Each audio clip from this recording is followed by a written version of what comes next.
Bueno, entonces vamos a iniciar.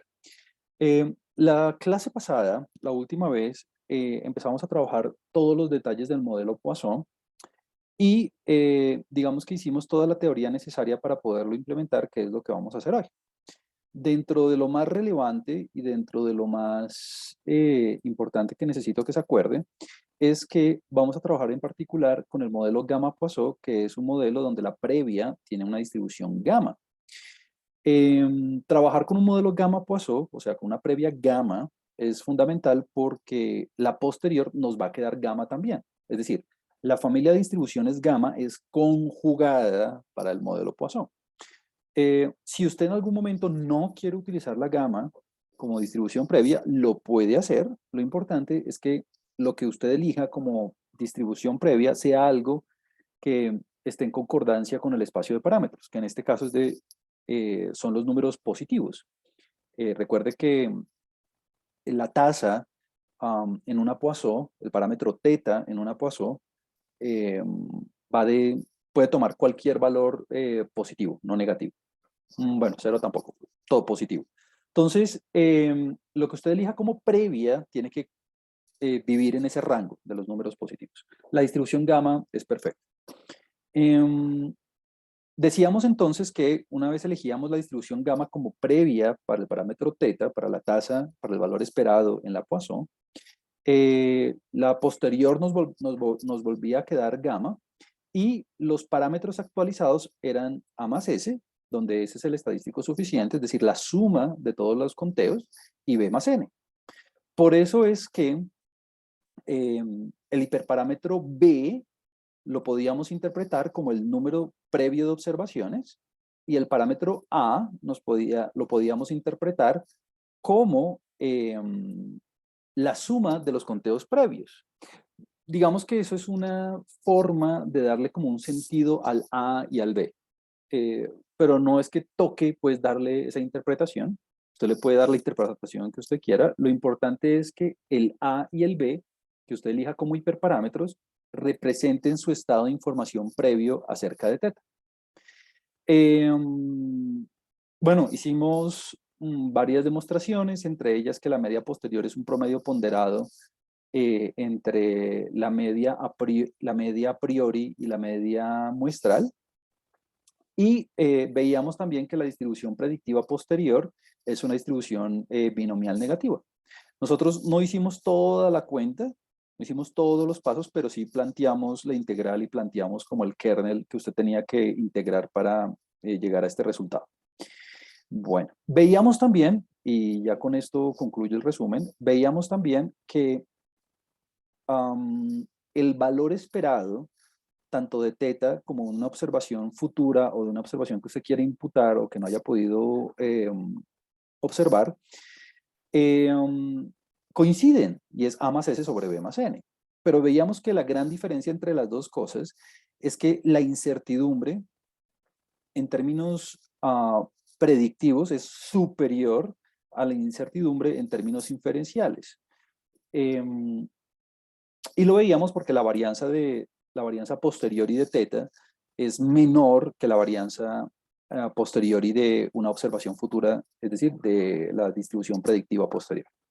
Entonces la idea hoy es poder aplicar todo esto con el conjunto de datos que habíamos empezado a revisar y estudiar lo de pruebas de hipótesis, que eso es lo que vamos a hacer al final.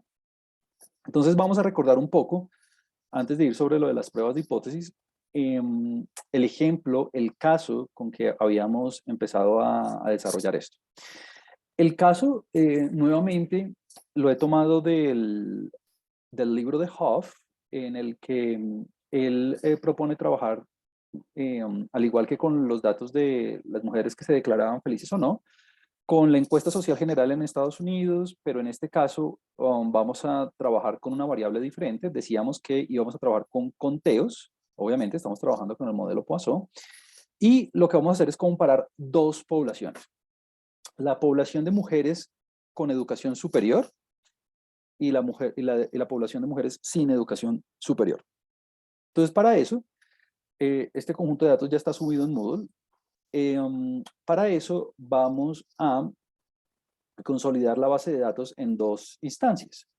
La primera o sea, el Y1 va a contener el número de hijos, observe que es un conteo, bueno, para todas las mujeres de 40 años o más, de 40 años, sin pregrado o menos. Es decir, Y1 va a contener los conteos, el número de hijos de las mujeres con menos educación.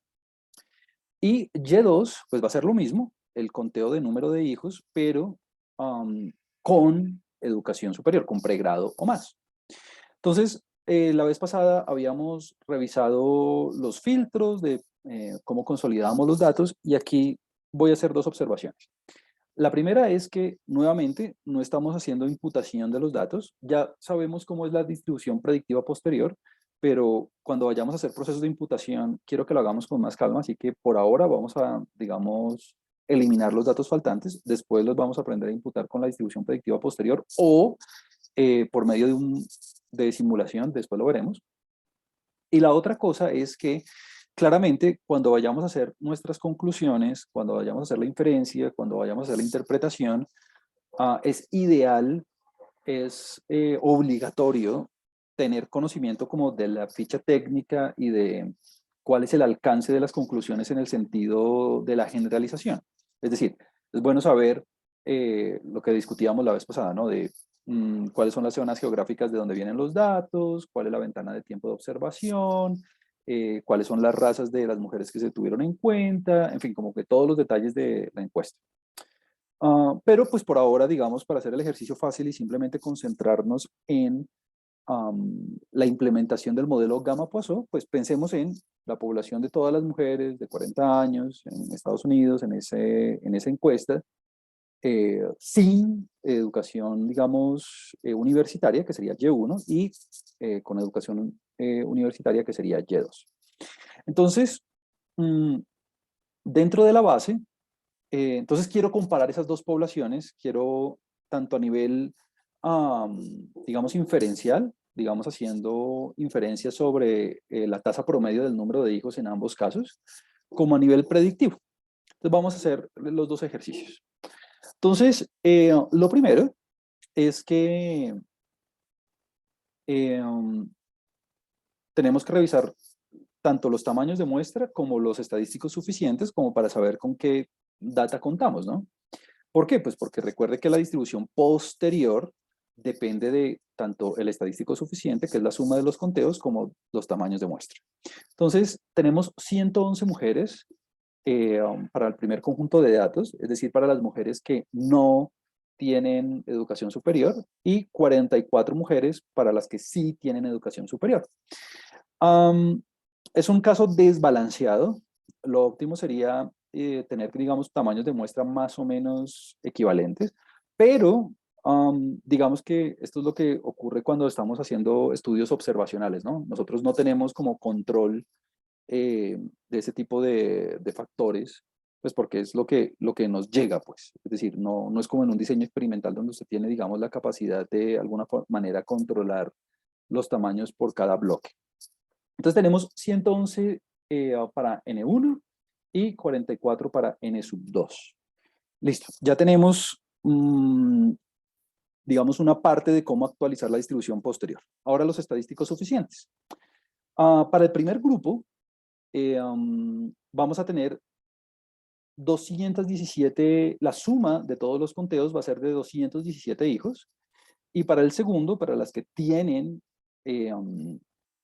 educación superior, va a ser de 66. Entonces, aquí, antes de correr cualquier modelo, antes de, digamos, hacer cualquier cosa a nivel, digamos, estocástico, pues uno simplemente viendo esas dos estadísticas, uno dice, bueno, digamos que el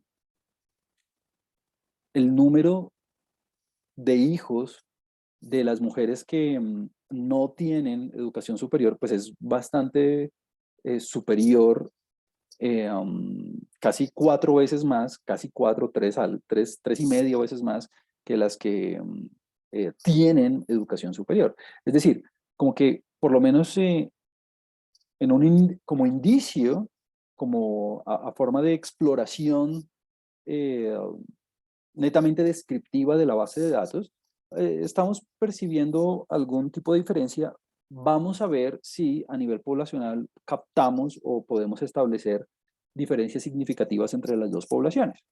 Entonces, digamos que la idea de hacer este primer paso es fundamental pues para nosotros entender bien la base de datos. Recuerde, nunca haga un modelo, nunca haga como procesos de inferencia o procesos predictivos o procesos, digamos, analíticos, sin antes entender muy bien la base de datos, que es lo que estamos haciendo aquí. Estamos haciendo eh, lo que dicen en inglés, lo deletrean así, EDA, ¿no? El análisis exploratorio de los datos, el análisis exploratorio de los datos.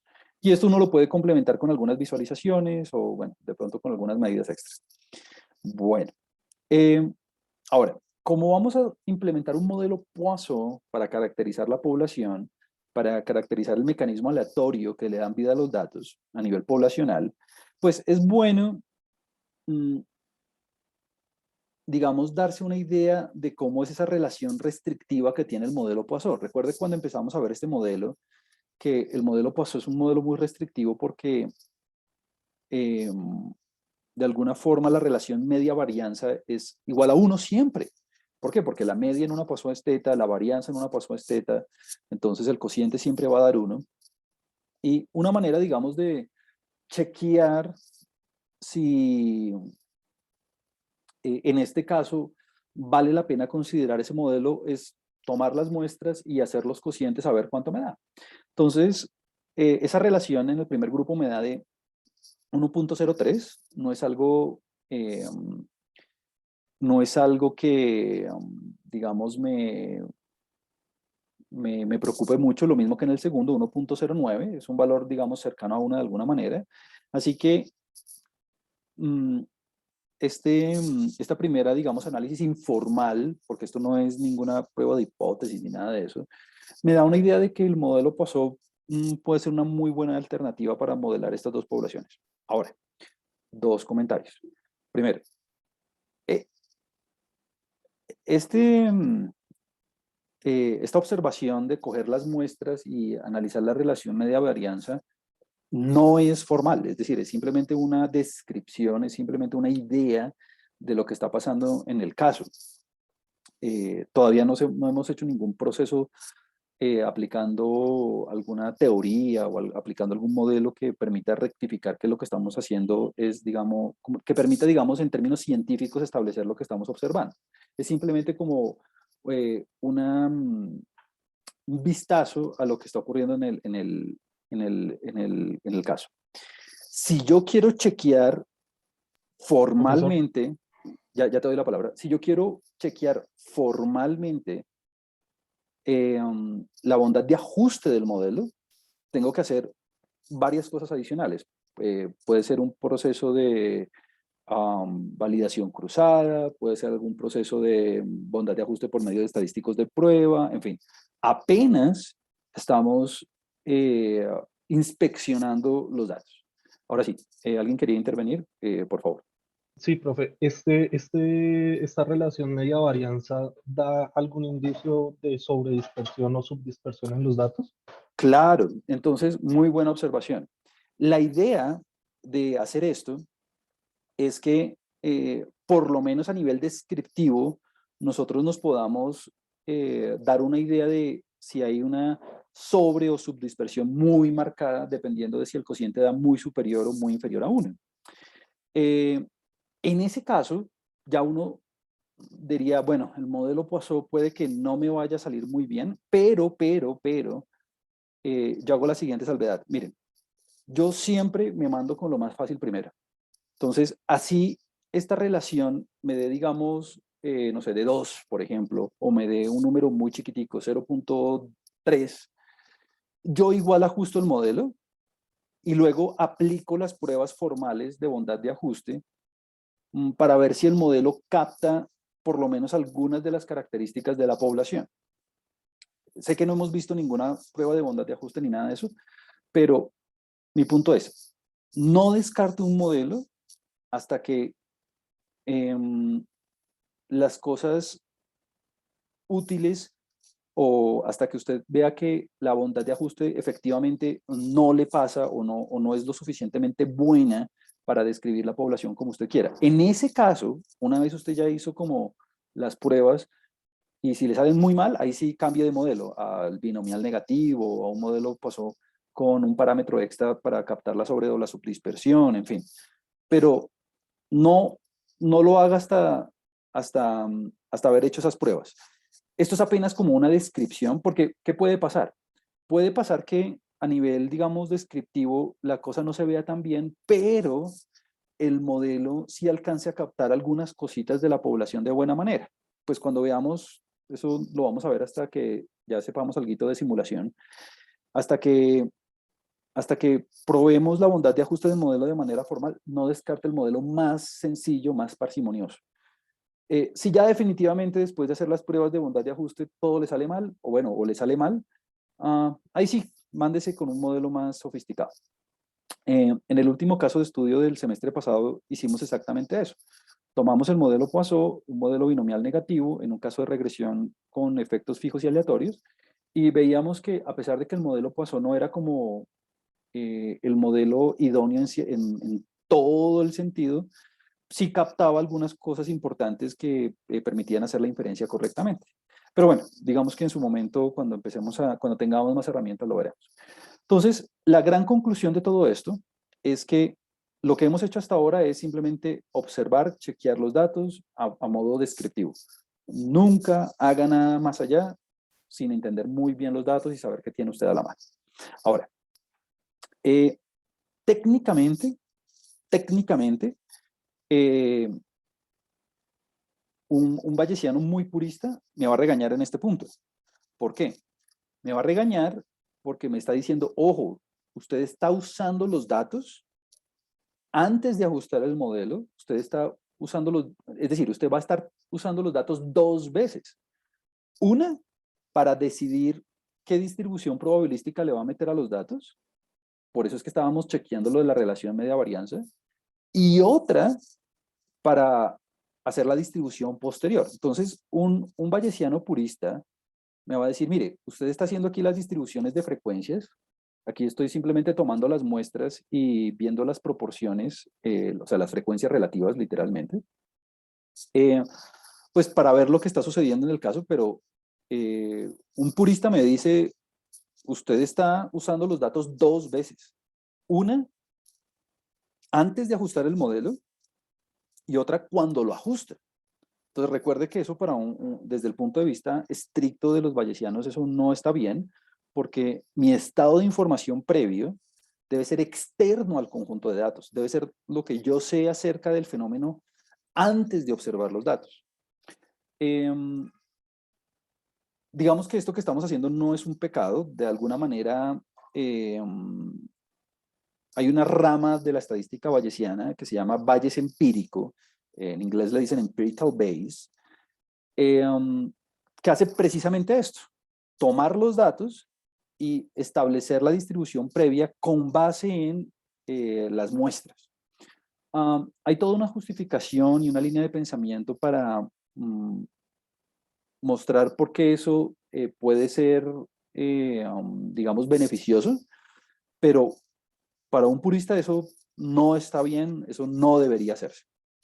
Pero bueno, finalmente lo que estamos haciendo es observar la muestra, todavía no hemos hecho ningún modelo ni nada de eso. Finalmente, para concluir nuestro análisis descriptivo, aquí estamos haciendo simplemente las frecuencias relativas pues para darnos una idea de lo que ocurre en las dos poblaciones. Entonces, aquí yo ya confirmo un poco lo que eh, veíamos viendo de que el número de hijos en las mujeres que tienen menos que pregrado es superior. ¿Por qué? Porque si usted se da cuenta, la cola, hay una cola un poco más pesada que incluye inclusive 5 y 6 hijos, mientras que las que tienen pregrado más no lo está. Pero, por otro lado, las frecuencias relacionadas con 3, con 2, con 3 y con 2 hijos no son, digamos, exactas, pero no son tan disímiles. Entonces, vamos a ver qué nos dice nuestra inferencia Una vez ajustemos los modelos, vamos a ver si a nivel poblacional podemos captar diferencias significativas en términos de lo que está ocurriendo con la tasa del número de hijos. Entonces, hasta ahora no hemos hecho nada, digamos, técnico en el sentido bayesiano, simplemente hemos hecho una descripción, un EDA, un análisis descriptivo exploratorio. Muy bien. Entonces, vamos a arrancar con la inferencia. Entonces, vamos a obtener la distribución posterior, o sea, vamos a hacer la inferencia, y vamos a hacer la distribución predictiva posterior a ver si captamos diferencias significativas en ambos niveles, a nivel tanto inferencial poblacional sobre los tetas, sobre las tasas del número de hijos en las dos poblaciones, y a nivel predictivo. Entonces, bueno, aquí viene, digamos, una de las partes fundamentales del estudio y es la distribución previa. Entonces, aquí, como cualquier estudio bayesiano, uno tiene toda la libertad de establecer los hiperparámetros como uno quiera. Digamos que no hay una manera objetiva o una manera, digamos, única de establecer los hiperparámetros. Aquí lo que uno tiene que hacer es elegir los hiperparámetros de forma que hagan sentido, que sean, digamos, coherentes con el caso de estudio. Cuando digo que no hay una forma objetiva, no quiere decir que no sea científico, ¿no? No quiere decir que no hay una manera única, esto no goza de unicidad. Entonces, aquí es cuando viene, digamos, la parte, digamos, fundamental de cómo correr el modelo, pues porque tengo que establecer unas creencias previas, un estado de información previo coherente con el conocimiento.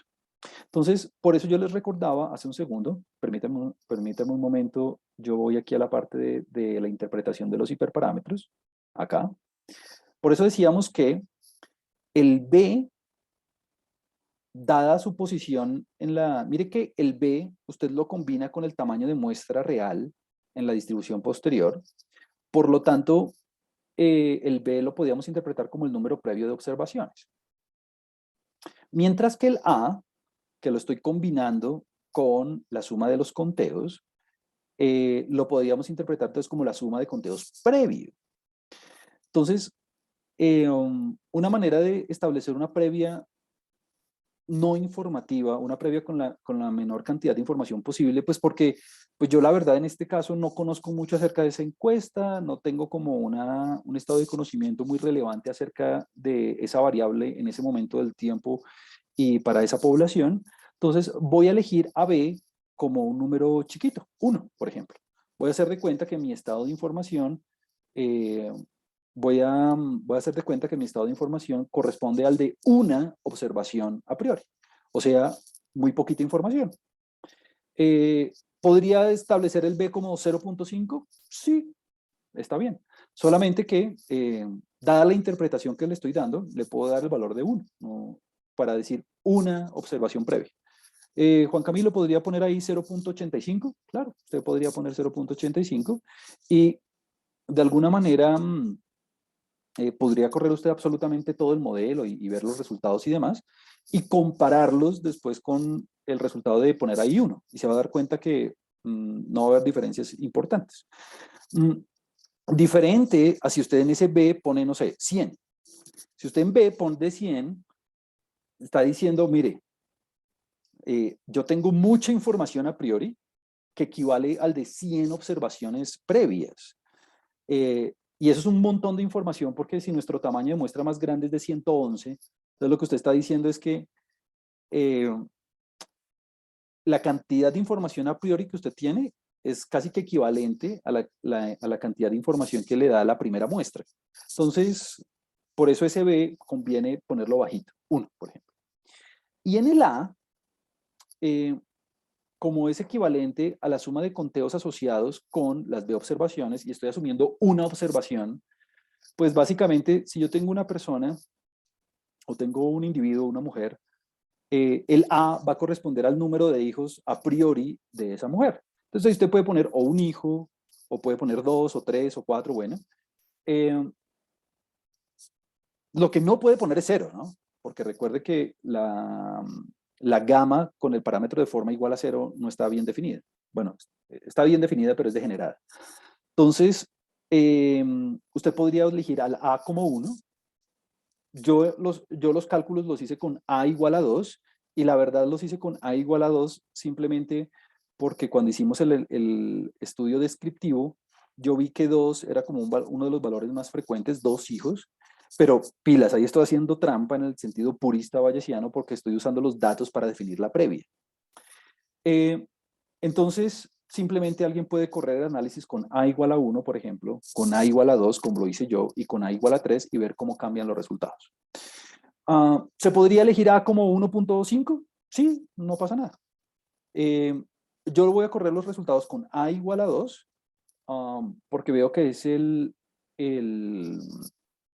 digamos, valor más frecuente cuando hice el análisis descriptivo, lo cual hace que me esté pasando un poco del purismo al Bayes empírico, pero si usted quiere puede correr el análisis con A igual a 1, con A igual a 3 y ver si hubo cambios sustanciales en nuestras inferencias.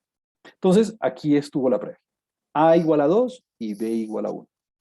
Entonces, de los grandes mensajes que yo quiero que se lleve usted hoy a casa es que existe esa rama de la estadística bayesiana que se llama Bayes empírico, empirical Bayes, que permite establecer las distribuciones previas con base en las observaciones de la muestra, pero eso es necesariamente fuera de la filosofía bayesiana porque recuerde que la previa se tiene que establecer externa al conjunto de datos, o sea, antes de observar los datos.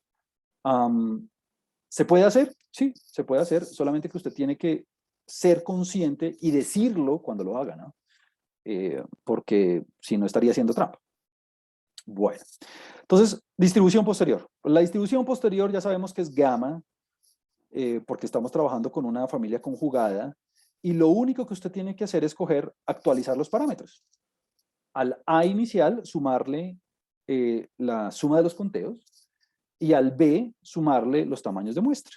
Entonces, así de fácil ya estoy haciendo la inferencia. No tengo que hacer absolutamente nada más. La inferencia únicamente consiste en actualizar mi estado de conocimiento. Pasé de una gama 2,1 a una gama A más S y B más M. Y terminé. Ya, una vez usted obtiene la posterior, ya lo tiene todo. Tiene estimaciones puntuales, intervalos de credibilidad y pruebas de hipótesis. Lo vamos a ver en este momento. Entonces, mire lo sencillo que es. Primero, siempre, ya ahorita voy sobre el código, aquí tengo que decir un par de cosas, pero ya ahorita vamos sobre el código. Primero, a mí, yo siempre soy como recomiendo mucho dibujar en un solo gráfico tanto la previa como la posterior, para ver cómo fue el cambio en el estado del conocimiento. Entonces, mire que, eh, mire que la previa, que es esta distribución negra, es una previa que tiene una media de 2, ¿no? Tiene una media de 2. Recuerde que, es más, hagamos estas cuenticas aquí, a mí me gusta hacerlas. Si yo tengo una distribución gamma, si X, permítame, hacemos esa cuenta, hay que hacerla por lo menos un par de veces. Si la X tiene distribución gamma con parámetros A y B, entonces nosotros sabemos que el valor esperado de esa distribución gamma es A sobre B, ¿no? O sea que en este caso me quedó 2 sobre 1, o sea, me quedó 2. O sea, a priori estoy estableciendo que, es más, debería yo ser un poco más consistente con mi notación. Entonces debería escribir aquí yo teta, ¿no? Si teta tiene distribución gamma A y B, entonces a priori estoy diciendo que el valor esperado es de 2 hijos. Muy bien. Y la varianza a priori, veamos la varianza de teta. La varianza de una gamma, si no me equivoco, y si me equivoco alguien por favor que me lo diga, lo puede buscar en este momento en online, es A sobre B al cuadrado. Si me equivoco que alguien me lo diga en el chat por favor. Lo que quiere decir que en este caso nuestra varianza a priori va a ser de 2 sobre 1, lo que va a decir nuevamente va a ser de 2. ¿Listo? Ahora, Eh, Combinando estas dos cosas, pues voy a decir, bueno, a priori estoy especificando que el número de hijos va a ser 2, ok, esa es la media a priori, pero es una previa no informativa, es una previa muy, digamos, difusa, si se quiere, porque si usted calcula el coeficiente de variación a priori de teta, pues le va a quedar algo así como raíz de 2 sobre raíz de 2, que es la desviación estándar de la varianza, sobre el valor esperado, que es 2. Entonces, bueno, esto vamos a ver cuánto el raíz de 2 sobre 2, eso me da más o menos del 70%. Si me equivoco, alguien me lo puede decir, por favor, alrededor del 70%. O sea que tengo una altísima variabilidad sobre el valor esperado que yo especifiqué a priori, lo que quiere decir que estoy trabajando con una previa no informativa. Y repito, si usted en lugar de si usted en lugar de A igual a 2 quiere trabajar con A igual a 3 o A igual a 1, lo puede hacer y puede rectificar estos mismos cálculos. Aquí en el chat me dicen que sí, que estoy más o menos correcto, que debería cambiar esto por un 71%. Perfecto. Listo. Entonces, esa es la distribución previa. La otra cosa que a mí me gusta hacer mucho es dibujar las posteriores. Entonces, mire, aquí estoy dibujando la posterior para menos que pregrado y más que pregrado. Entonces, a posteriori, ya estoy viendo algo, todavía no lo he cuantificado porque no he calculado ninguna probabilidad y no he hecho ningún intervalo de credibilidad ni nada de eso, pero por lo menos gráficamente ya estoy viendo que la masa, que hay una parte importante de la distribución posterior que está superior, que es superior a las que tienen pregrado o menos. Ahora, vamos a ver si, ya ahorita cuando hagamos los cálculos y hagamos las pruebas de hipótesis y los intervalos de credibilidad, vamos a ver si esa diferencia es lo suficientemente grande como para declararla significativa a nivel poblacional. Pero ya lo que estoy viendo, por lo menos estoy viendo que las distribuciones no son iguales. Las distribuciones a posteriori no son iguales. Las mujeres que tienen menos que pregrado, tienen la distribución a posteriori parece tener menor variabilidad, menor incertidumbre. Si se da cuenta, está mucho más apuntada que la otra. Y las que tienen menos que pregrado están centradas más o menos alrededor de 2, vamos a ver, y las de pregrado más están centradas en 1,5 o algo así. Ya ahorita hacemos los cálculos. Listo. ¿Cómo dice este gráfico? Aquí lo único importante que quiero decirle es que no tuvimos que usar métodos de simulación, simplemente utilizábamos la función gamma, porque recuerde que estamos trabajando con una previa conjugada, ¿no? Entonces puedo utilizar el d gamma, recuerde que este d es de density, puedo utilizar la gamma tanto para dibujar las posteriores, usted ve aquí las dos líneas, como para dibujar la previa. ¿Listo? Muy bien. Ahora, la distribución predictiva posterior, usted la ve aquí, recuerde que está la distribución asociada con la estructura probabilística de una observación que usted no observó, una observación futura. Y la estoy dibujando para los dos casos, para las que tienen menos que pregrado y más que pregrado. Entonces aquí varias cosas. La primera es que, número uno, algo bonito en este caso es que como la distribución predictiva posterior tiene forma cerrada, usted la ve aquí, está la distribución binomial negativa.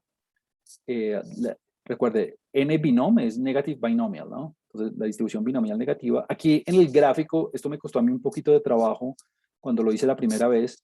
La parametrización de la binomial negativa en R está hecha en términos de A y de mu del valor esperado, no de B. Está en términos de A, que aquí lo llaman size, y de mu, no de B. Entonces, cuando yo estaba preparando las notas, como que me daban unas cosas ahí todas raras, era porque no me había dado cuenta de la parametrización. Entonces, pilas ahí con eso. Y la siguiente cosa, simplemente un par de cositas técnicas aquí del código es, para que me quedaran las dos barritas una al lado de la otra, le tuve que restar y sumar una cantidad arbitraria que se viera, digamos, bien en términos visuales. Y utilicé el tipo H de gráfico para que me quedara, digamos, las barritas. Pues. Dos cositas mínimas y tontas, pero que vale la pena mencionar. En términos de la interpretación, vamos a decir dos cosas. La primera es que, fíjese que hay como la distribución predictiva, usted la puede, si se quiere, partir en tres pedacitos. Una, para 0 y 1 hijos, donde a posteriori la probabilidad de observar un hijo a futuro es superior para las que tienen pregrado o más. Si se da cuenta, es mucho más probable para las de pregrado o más tener 0 o 1 hijos. Observar una mujer a futuro con 0 o 1 hijos es más probable para las que tienen pregrado o más. Para 2 no es exactamente igual. Para 2 no es exactamente igual, pero la diferencia es mucho menor que con las otras dos. Y la tercera parte es la cola, donde las probabilidades son absolutamente superiores para las que tienen menos de pregrado, salvo cuando ya vamos como en 7 hijos, ¿no? 7, 8, 9, 10 hijos, donde casi que la probabilidad es nula para ambos grupos.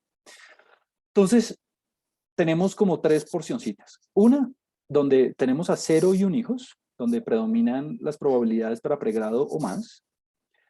Otra para otra porción donde predominan las probabilidades superiores para menos que pregrado, para 3 hijos, 4, 5, incluso 6, es más probable. Y otra, digamos, para 2 hijos y, bueno, y para una cantidad considerable de 7, 8, donde las probabilidades son muy similares. Entonces,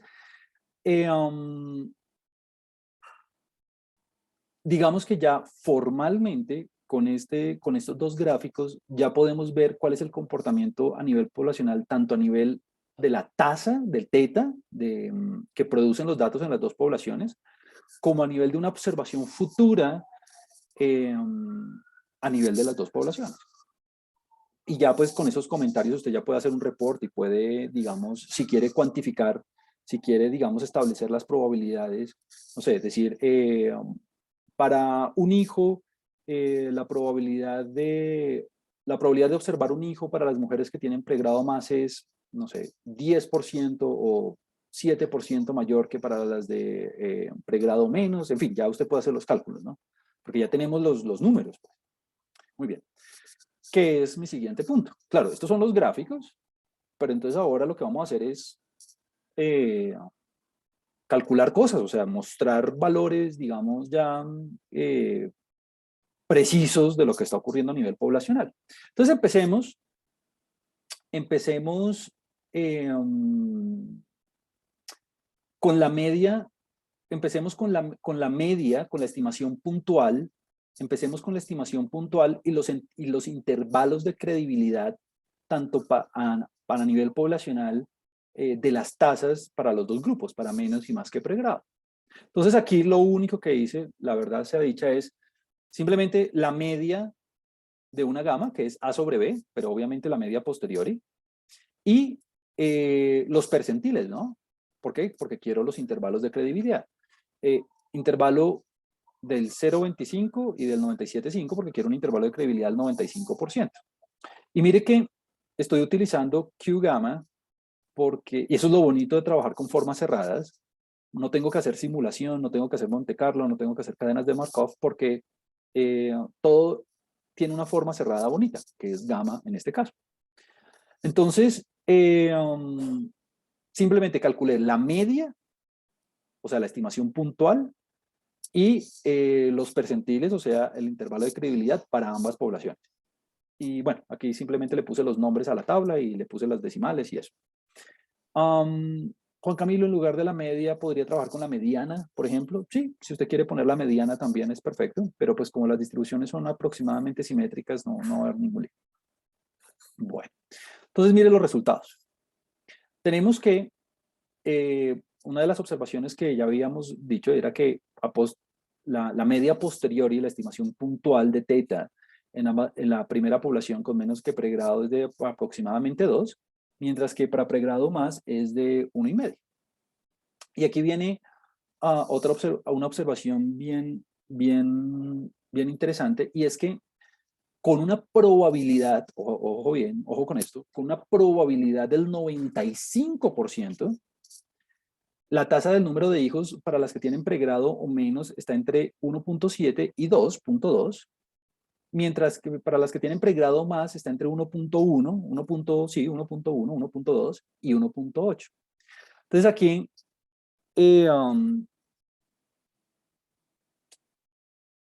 me surge a mí una inquietud importante, y es, ¿será que existen diferencias significativas entre las dos poblaciones? Entonces alguien me puede decir, bueno, la verdad es que todavía no podemos contestar esa pregunta porque no hemos hecho inferencia. Estamos haciendo inferencia sobre teta 1 y aparte estamos haciendo inferencia sobre teta 2, ¿no? Digamos que esta estimación puntual y estos intervalos de confianza ya los tenemos. Pero si yo quiero comparar las dos poblaciones, yo debería hacer inferencia sobre teta 1 menos teta 2, por ejemplo, o debería hacer inferencia, si usted quiere, sobre teta 1 dividido teta 2, o sea, para comparar lo que está ocurriendo en las dos poblaciones al mismo tiempo. Entonces, haciendo la inferencia por aparte, sin comparar todavía, yo ya empiezo a decir, uy, parece que no va a haber diferencias significativas porque los intervalos de confianza se están traslapando. Con una probabilidad del 95%, para las de menos de pregrado, va a tener la tasa entre 1,7 y 2,2 a nivel poblacional, mientras que para las de pregrado más entre 1,2 más o menos y 1,9. Se traslapan los intervalos. Eso ya me hace pensar a mí que cuando yo haga la inferencia, la vamos a hacer al final, cuando yo haga la inferencia sobre estos dos, yo pienso que lo que va a ocurrir, dado estos resultados, es que no va a haber diferencias significativas eh, a nivel poblacional, por la observación que acabo de hacer. Vamos a ver si ocurre o no ocurre. Bueno, yo ya sé, la verdad es que no hay diferencias, yo ya lo hice, pero bueno, digamos que ese es el orden del pensamiento, el orden de la línea de pensamiento. Ahora, lo mismo usted puede hacer con la distribución predictiva posterior.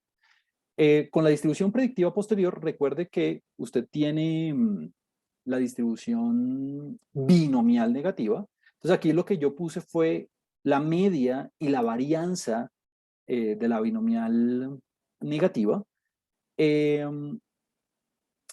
Y aquí, permítame un segundo. Ah, no, perdón. Aquí puse no la media y la varianza, aquí puse la varianza. Aquí puse la varianza de teta. Esta es la varianza de teta. Sí, esta es la varianza de teta. Estoy siguiendo esta partecita. Para aquellos que están confundidos un poco con la fórmula, estoy siguiendo esta parte. Ya sabemos que la media me da lo mismo, ¿no? Entonces por eso no está hecho el cálculo. Ya sabemos que la media tanto a nivel inferencial como predictivo me da lo mismo. A sobre S sobre B más N. Entonces esa ya la tenemos calculada en ambas poblaciones. 2 aproximadamente para las que no tienen pregrado y 1,5 para las que tienen pregrado o más. Entonces ahora lo que vamos a hacer es calcular estas dos varianzas, la inferencial y la predictiva. Entonces eso es lo que está hecho aquí. Entonces, ¿con qué propósito?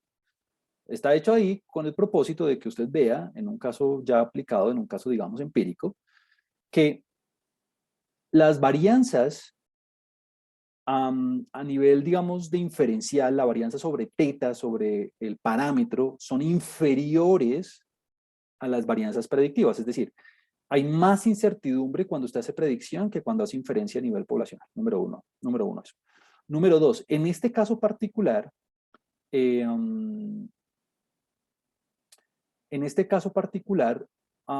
bueno, valdría la pena calcular los coeficientes de variación, pero únicamente viendo las varianzas, vemos que las mujeres que tienen pregrado, vemos que las mujeres que tienen pregrado o más, hay menos incertidumbre con sus respectivas estimaciones, con sus respectivas predicciones. ¿Por qué? Pues porque las varianzas me están dando un poquito más pequeñas, ¿no? Aquí no me atrevería a decir más porque no he calculado el coeficiente de variación. Entonces vale la pena hacer los cocientes, dividir, bueno, sacar la desviación estándar para sacarle la raíz a las varianzas y luego de sacarle la raíz ahí sí dividir por el valor esperado, que en este caso es 1.9 para el primer grupo y 1.5 para el segundo, pues para poder, digamos, establecer ya con a ciencia cierta dónde hay mayor variabilidad. Pero únicamente viendo las varianzas, pareciera que son o equivalentes más o menos, pues porque la diferencia tampoco es que sea tan grande, o es superior para las de menos que pregrado. Listo. Muy bien. Es más, menos que pregrado. Claro. Entonces, bueno, por un lado eso. Entonces, valdría la pena ese ejercicio, calcular los coeficientes de variación, a ver qué tanto nos da. Muy bien. Número uno, eso. Número dos, cálculo de probabilidades. Entonces, algo muy chévere de hacer las cosas desde el punto de vista bayesiano es que podemos calcular probabilidades en todos los sentidos. Entonces alguien le puede preguntar a uno literalmente, bueno, ya que usted hizo su inferencia, ya que usted pudo caracterizar a nivel poblacional los dos tipos de mujeres, dígame por favor la probabilidad, esto no lo puede hacer un frecuentista, de que la tasa del número de hijos sea mayor que 2 en cada una de las dos poblaciones. Entonces aquí usted tiene dos opciones. O utiliza algo bonito de tener el modelo gamma-Poisson, es que pues usted ya sabe que la posterior es gamma. Entonces para calcular esa probabilidad usted puede utilizar la rutina Q-gamma, ¿no? No, perdón, la rutina P-gamma, P-gamma. Eso. Recuerde que esta le calcula la distribución acumulada tanto izquierda como derecha, solamente que cuando lo haga aquí en lower tail, asegúrese de poner en lower.tail, asegúrese de poner igual a false, ¿no? Porque usted quiere que sea mayor que 2.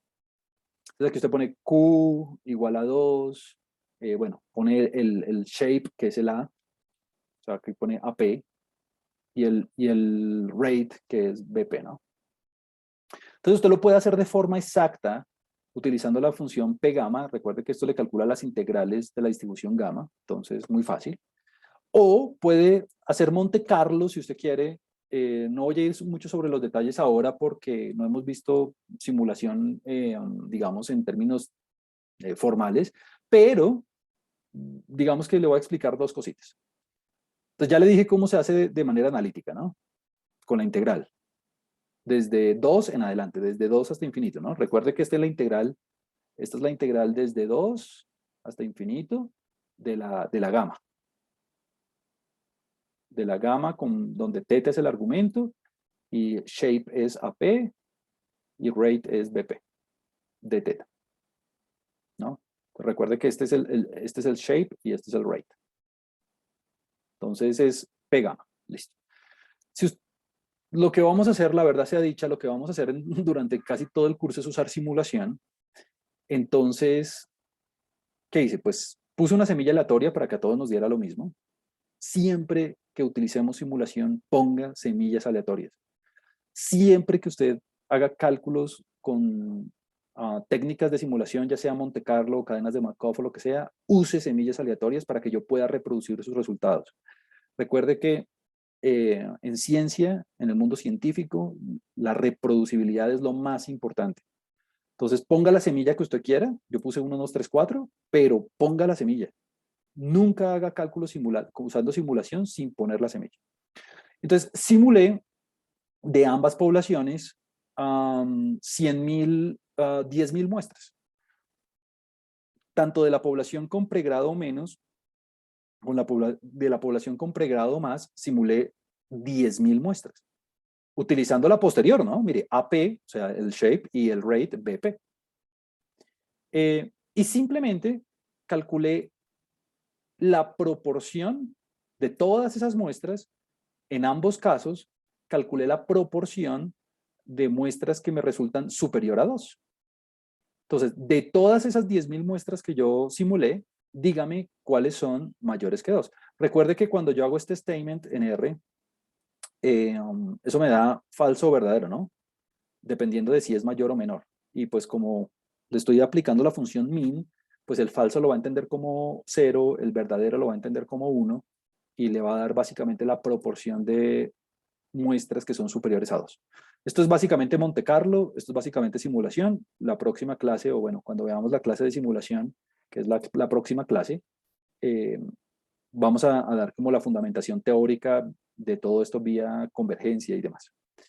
Y nos da de 36% para el primer grupo, o sea, para las que la primera población, la probabilidad de tener 2 o más hijos, o sea, para las que tienen pregrado, para las que tienen menos que pregrado, es del 36%, mientras que para las que tienen pregrado o más es de apenas 0.6%. Entonces, fíjese que este tipo de inferencias a nivel poblacional para un frecuentista son imposibles de hacer porque no puede cuantificar probabilidades dado que los parámetros son cantidades fijas desconocidas. Eso nos permite, digamos, establecer como mayores, digamos, conclusiones o caracterizaciones de los dos grupos, de las dos poblaciones a nivel poblacional. Lo mismo podríamos hacer a nivel predictivo, ¿no? Recuerde que estas probabilidades son de la tasa, ¿no? Calcule la probabilidad de que teta, de que la tasa promedio en las dos poblaciones sea mayor que 2. Pero ahora vamos a hacer el mismo cálculo, pero ya a nivel predictivo, ¿no? Dígame, de una mujer que no hemos observado, ¿cuál es la probabilidad de que el número de hijos de esa mujer que no ha sido observada sea mayor que 2? Totalmente diferente a la pregunta anterior. La pregunta anterior es, a nivel poblacional, dígame cuál es la probabilidad de que la tasa promedio de la población sea mayor que 2. Esta es diferente. Aquí decimos, de una mujer que no hemos observado, de una mujer que no estuvo dentro de la muestra, dígame cuál es la probabilidad de observar que tenga más que 2 hijos. Repito, para prefrecuentista esto no lo puede hacer tampoco. Bueno, lo podría hacer, pero digamos que tendría que hacer un par de pasos extra. Pero bueno, no quiero discutir el mundo frecuentista ahora. Ahora, lo mismo, vamos a usar simulación. ¿Cómo se haría de forma analítica cerrada? Pues fácil, con la distribución binomial negativa, ¿no? ¿Por qué? Porque recuerde que la distribución predictiva posterior es binomial negativa, o sea que puede utilizar usted la distribución P, NB, binomio. No, NB, N binomio. Esto es para la predictiva, ¿no? Y lo mismo con lower tail igual a false, en fin, o sea, como que la misma observación, pero obviamente la distribución predictiva no utiliza una integral, sino utiliza una sumatoria, ¿no? ¿Por qué? Porque es una distribución discreta, ¿no? Número de hijos, número de hijos. En cambio, la tasa es una distribución continua. Entonces, vale la pena que usted lo repita estos dos cálculos tanto con P gamma como P binomio, y vea que le da algo muy similar. Y usando simulación, lo mismo, pongo la semilla aleatoria, chévere, pero entonces ahora mire lo bonito de esto, y es que usted acababa de simular tetas para cada población. Acaba de simular la tasa para cada una de las poblaciones. 10.000 tasas. Ahora, utilizando esas tasas como insumo, voy a simular conteos para la mujer que no observé en términos del número de hijos. Entonces aquí la pregunta que yo recibo usualmente es, pero ¿cómo así? ¿Por qué me pone ahí una Poisson? ¿No era binomial negativa? Y la respuesta es, ojo, sí, la distribución predictiva es binomial negativa, pero mire, le muestro la fórmula. Perdón aquí que me subo súper rápido. Mire, la distribución predictiva es binomial negativa, pero es ese es el resultado una vez usted integró el teta, una vez usted integró la tasa. Recuerde que la distribución predictiva posterior es el resultado de la integral sobre teta, porque mire que aquí no aparece ningún teta para nada, de la distribución muestral por la posterior, ¿no? Entonces, claro, una vez usted integró el teta, la predictiva le da binomial negativa, claro. Pero aquí lo estoy haciendo a pedal. A pedal es, permítame, bajo nuevamente a la simulación. A pedal es, con los tetas que usted simuló, ahora simule Poissons. Es decir, estamos haciendo lo que está por dentro de la integral. Esa es como la lógica. Y entonces, bueno, aquí me van a quedar 10.000 valores, 10.000 mujeres que no observé. Aquí me van a quedar otras 10.000 mujeres que no observé de esa distribución predictiva. Y de todas esas, qué proporción, qué probabilidad es que tengan más que 2 hijos en el primer grupo? Ah, bueno, 30%. Entonces, mire que hubo una reducción en términos de la probabilidad de la tasa al número de hijos ya concreto, ¿no? Y para las que tenían educación superior, mire que me da del casi 20%. O sea que la diferencia se redujo enormemente. Una cosa es caracterizar probabilísticamente la tasa, una cosa es caracterizar probabilísticamente el teta, y otra cosa es caracterizar probabilísticamente un valor no observado de la variable. Y la diferencia es increíblemente menor cuando estoy trabajando ya con con la variable como tal, más allá que con el parámetro de la población. Entonces, aquí yo pongo un comentario bien importante, y es que una diferencia importante a nivel poblacional, o sea, en términos de los tetas, tal cual lo estábamos viendo aquí, no implica necesariamente que haya una diferencia gigantesca a nivel práctico, o sea, a nivel ya de la variable como tal. Yo creo que esto es uno de los mensajes más importantes para llevar a casa el día de hoy, y es que a nivel poblacional, viendo los tetas, las probabilidades son más bien diferentes, pero cuando hacemos las predicciones de una variable de una mujer que no hemos observado, las probabilidades, ya las diferencias no son tan marcadas, ¿no?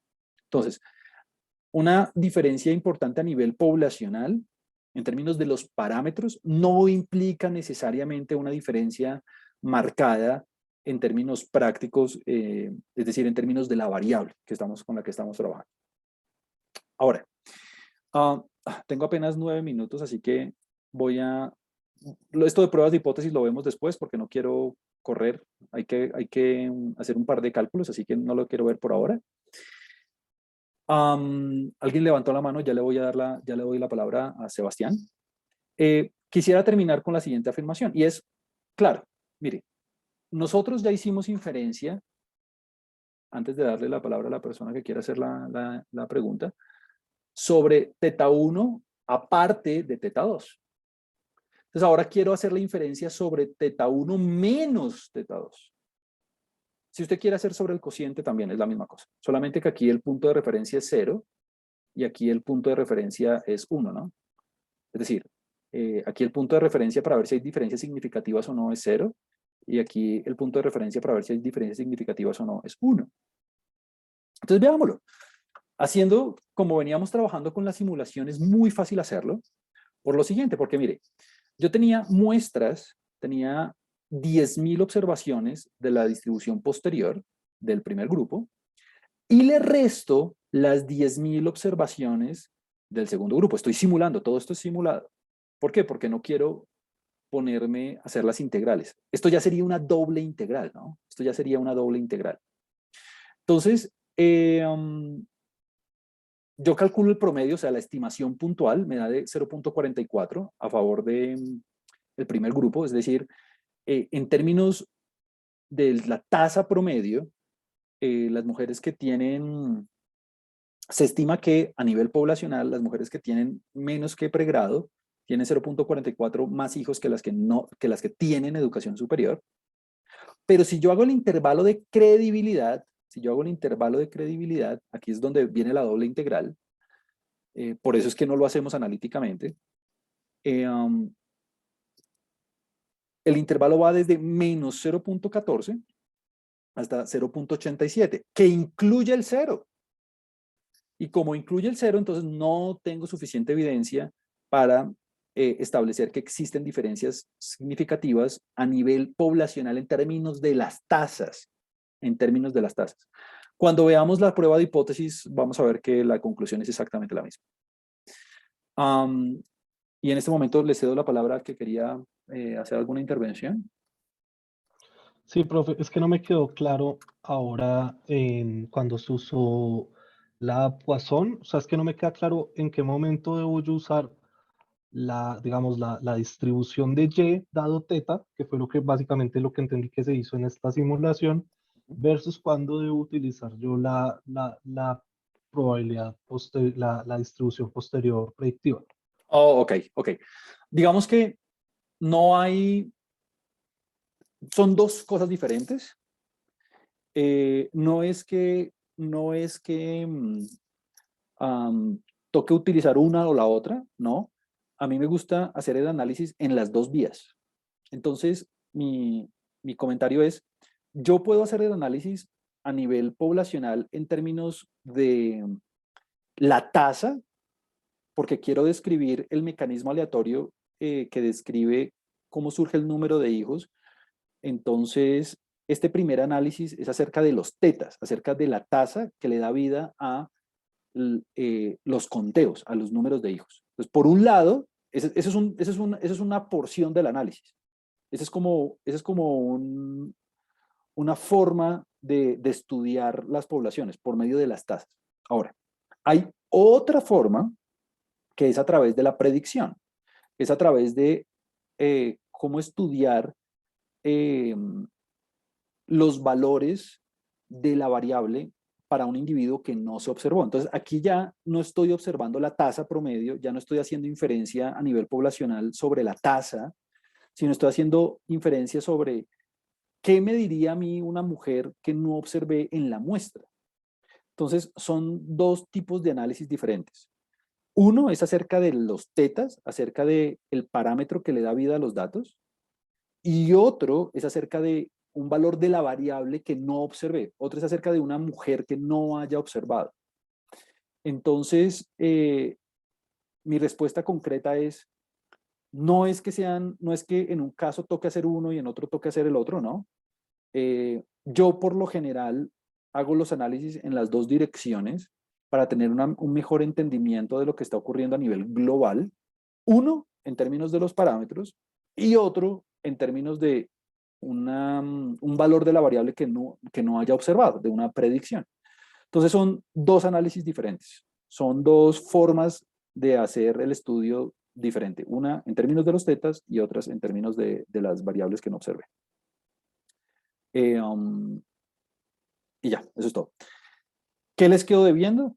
Les quedo debiendo la parte de pruebas de hipótesis, que es la parte que requiere un poquito más de cálculo. Se da usted cuenta aquí en la, digamos que en el planteamiento que los cálculos que vamos a tener que hacer son un poquito más elaborados, entonces por eso no quiero ir en ese momento para no dejarlo cortado, pues.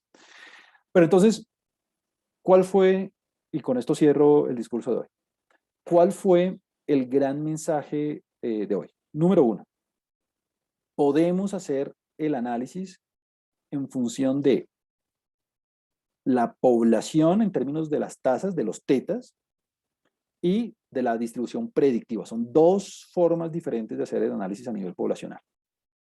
Una caracteriza los parámetros y la otra caracteriza un valor no observado de la variable. Listo. Siguiente cosa.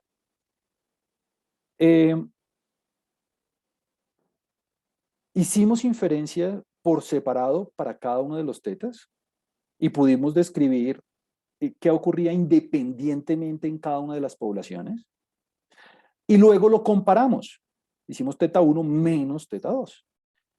Vimos que cuando hicimos la comparación, veíamos que el intervalo de credibilidad nos decía que no existen diferencias significativas en la términos de la tasa promedio de el número de hijos dependiendo del nivel educativo. No tenemos evidencia empírica que nos dice que no hay diferencias significativas entre las dos poblaciones, en términos de la tasa promedio. Ahora, dado que, y esto es como una recomendación que yo haría, si yo estuviera en una consultoría o algo así y veo estos resultados, una recomendación que yo haría es, bueno, no hemos hecho la bondad de ajuste del modelo y todo eso lo vamos a hacer cuando veamos lo de simulación, pero como el resultado está como en el límite, digamos, como las probabilidades eh, que yo veía observando a nivel poblacional, una me daba el 30 y tanto por ciento y otra apenas del 6% sobre los tetas. Y aquí este intervalo en la parte negativa está muy cerquita al cero. Lo que yo recomendaría es tratar de recolectar un tamaño de muestra un poco más grande. No porque la inferencia dependa de eso, no. Simplemente porque como el estudio no fue balanceado, tengo 111 mujeres en un lado y 40 y tantos en el otro, entonces quisiera tener como un poco más de evidencia para rectificar mis resultados. Eso es todo. Y podría utilizar estos resultados, esta posterior como previa en un próximo análisis. Y el otro gran mensaje que quería que usted se llevara hoy es que una cosa es el comportamiento de teta y otra cosa es de una observación que no haya tenido. Entonces, una cosa es la estructura probabilística a posteriori de los parámetros y otra cosa es la estructura probabilística de la distribución predictiva. Son cosas totalmente diferentes, son cosas que describen situaciones totalmente diferentes. Bueno, nada, y eso sería todo por hoy. La próxima vez terminamos el caso con lo de pruebas de hipótesis y arrancamos la parte de métodos de Monte Carlo. Ya hoy usamos un poquito de Monte Carlo, pero pues la próxima vez quiero que empecemos con la teoría y con lo de la convergencia y todo eso, pues porque lo vamos a usar todo el tiempo. O sea, la estadística bayesiana se basa en métodos de Monte Carlo muchísimo, entonces tenemos que ser muy duros en esto. Bueno, nada, eso sería todo por hoy. Muchas gracias por su tiempo.